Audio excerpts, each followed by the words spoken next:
Thank you, Mr. Chairman, and thank you, Mr. Secretary, for being here. It's nice to have a normal and competent member of the administration before the committee here.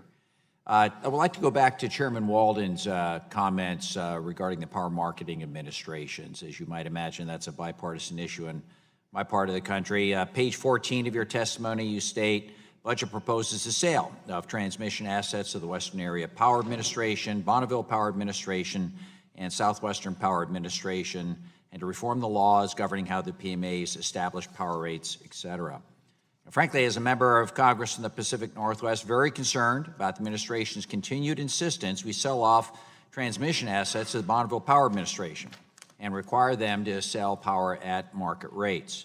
Mr. Chairman, I guess I'd like to enter into record the bipartisan letter the Pacific Northwest delegation sent to OMB Director Mr. Mulvaney opposing this proposal in the 2019 budget. Without objection, so ordered. Thank you. BPA is a nonprofit federal wholesale utility and power marketer that receives no congressional appropriations. I repeat that, no congressional appropriations, and must recover its costs with revenues it earns, like the private sector, from selling wholesale power and transmission services. BPA provides approximately half the electricity used in the Pacific Northwest and operates 3/4 of the region's high voltage transmission grid. Selling off these transmission assets would fragment the grid, be devastating to the region, and provide a meager one-time asset that would not have any long-term beneficial effects with regard to our economy. Requiring BPA to sell power at market rates would essentially be the death knell of BPA. BPA serves the public interest and has other obligations. And as such, BPA markets its power at cost.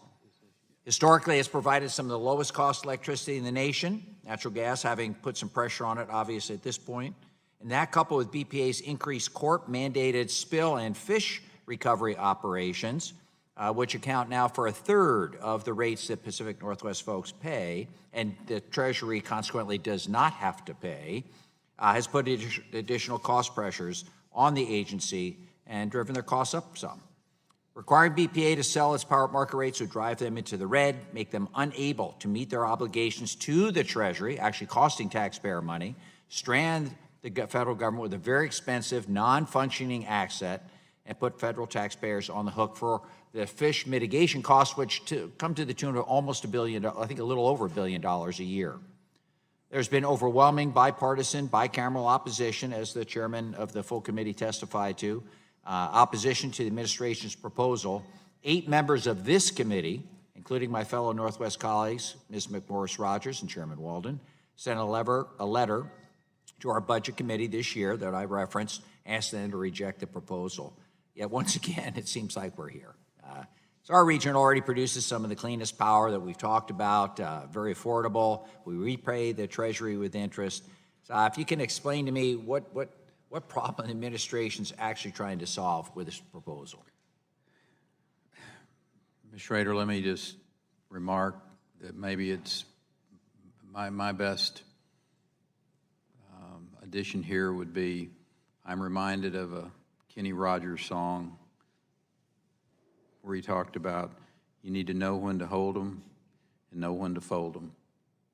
Understand and appreciate that response and appreciate your Congress has been very clear about this issue. I will be more than happy to carry the message back. Thank you very much, Mr. Secretary. Thank you for being here.